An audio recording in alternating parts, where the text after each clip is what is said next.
അഷ്ടമുടിയും പരിസരവും വൃത്തിയുള്ളതാക്കി വികസനം നടത്തുമെന്ന് മന്ത്രി പി.സി. വിഷ്ണുനാഥ്.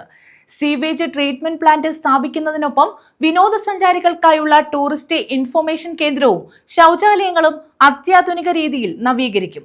സംസ്ഥാനത്തെ ഏറ്റവും മികച്ച ടൂറിസം ഹബാക്കി അഷ്ടമുടിയെ മാറ്റുമെന്നും മന്ത്രി പറഞ്ഞു. മാലിന്യത്തിൽ നിന്ന് മോചിപ്പിച്ച് അഷ്ടമുടി കായൽ വൃത്തിയുള്ളതാക്കുമെന്ന് മന്ത്രി പി.സി. വിഷ്ണുനാഥ് പറഞ്ഞു. KSRTC ബസ് സ്റ്റാൻഡിന് സമീപത്തെ DTPC ബോട്ടുജെട്ടിയിൽ അടിഞ്ഞുകൂടുന്ന മാലിന്യങ്ങൾ നീക്കം ചെയ്യുന്നതിന് സ്ഥിരം സംവിധാനം ഏർപ്പെടുത്തും.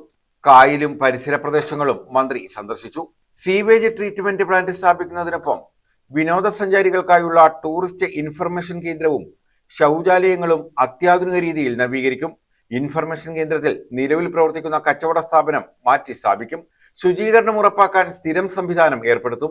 കായലിലേക്ക് മാലിന്യമൊഴുക്കുന്നത് തടയാൻ തുറമുഖ വകുപ്പ് കർശന നടപടി സ്വീകരിക്കണമെന്ന് മന്ത്രി ആവശ്യപ്പെട്ടു.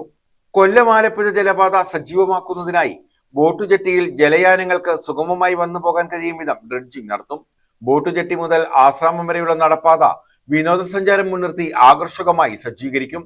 DTPC, ജില്ലാ ഭരണകൂടം, വിവിധ വകുപ്പുകൾ എന്നിവയെ ഏകോപിപ്പിച്ച് സമഗ്രമായ ദീർഘകാല പദ്ധതി ആസൂത്രണം ചെയ്യും.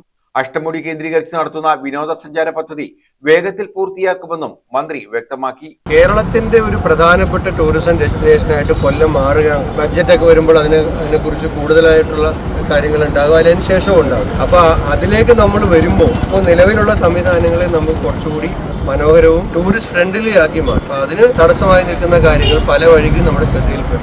DTPCയുടെ കൗണ്ടർ അത് നമ്മുടെ ഒരു പ്രധാനപ്പെട്ട ഇതിൻ്റെയൊക്കെ ഒരു കേന്ദ്രമാണ്. അപ്പോൾ അവിടെ അകത്ത് റിസപ്ഷനിൽ ആളില്ല, കസേരയില്ല എന്നൊക്കെയുള്ള പരാതിയുണ്ട്. അവരോട് പറഞ്ഞിട്ടുണ്ട് ഇവിടെ ഫ്രണ്ടിൽ തന്നെ അതിനുള്ള സംവിധാനങ്ങൾ ആളുകൾ വരുമ്പോൾ ചെയ്യണം. അതിനകത്തൊരു ATM ഉണ്ട്, അതൊന്ന് പുറത്താക്കാൻ ഉള്ള നിർദ്ദേശം. കാരണം ഇവിടെ ATMും വസ്ത്രവ്യാപാരവും ഒന്നും നടക്കേണ്ട സ്ഥലമല്ല. അവിടെ ടൂറിസ്റ്റുകൾക്ക് ആവശ്യമായ അവർക്ക് ഡയറക്റ്റ് ചെയ്യേണ്ട സ്ഥലമാണ്. ടെക്സ്റ്റൈൽസുമായി ബന്ധപ്പെട്ട് എന്തോ കേസുകൾ ഉണ്ടെന്ന് കളക്ടറൊക്കെ പറഞ്ഞു.